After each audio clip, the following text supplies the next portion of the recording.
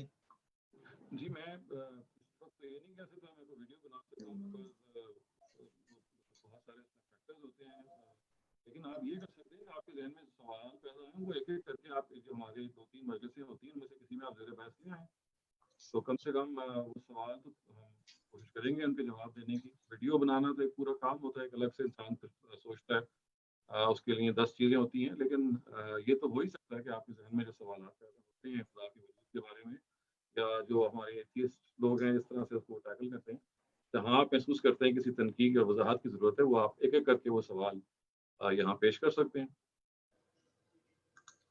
بہت شکریہ. یہ اگلا سوال فیضان کا ہے. فیضان پلیز گو اہیڈ. السلام علیکم سر. میرا سوال یہ ہے کہ اسلام کے مختلف انٹرپریٹیشنز ہیں، صوفی ہے، سلفی ہے، پولیٹیکل ہے. یہ جو گاندھی صاحب نے جو انٹرپریٹیشن کیا آپ اس کو ایک لفظ میں کیا کہیں گے؟ میں کیوں ایک کوئی چیز بیان کروں؟ اس کی وجہ یہ کہ یہ جس کو وہ خود بیان کرتے ہیں میں وہی آپ کے سامنے پریزنٹ کرتا ہوں. وہ یہ کہتے ہیں کہ جو اسلاف کی اپنی، یعنی ہمارے جو سب سے پہلے اسکالرز ہیں، یہ بیسکلی یہ ان کی انٹرپریٹیشن ہے. تو وہ یہ کہتے ہیں کہ کوئی نئی انٹرپریٹیشن نہیں ہے، بلکہ ہمارے اسلاف مذہب کو ایسا ہی دیکھتے تھے. مذہب کا مقصد وہ تزکیہ نفس ہی سمجھتے تھے، اور مذہب کے بارے میں جو اس طرح سے انہوں نے پلیسمنٹ کی ہے مختلف چیزوں کی، وہ یہ کہتے ہیں کہ قرآن سے جس طرح سے انہوں نے ڈرائیو کی ہے، تو ان کی جو ڈانڈے ہیں، ان کے جو دھارے ہیں، وہ بالکل ہمارے جو اولین صحابہ تابعین اور ان کے بعد کی جو جنریشنز ہیں ان سے جا کے ملتے ہیں. تو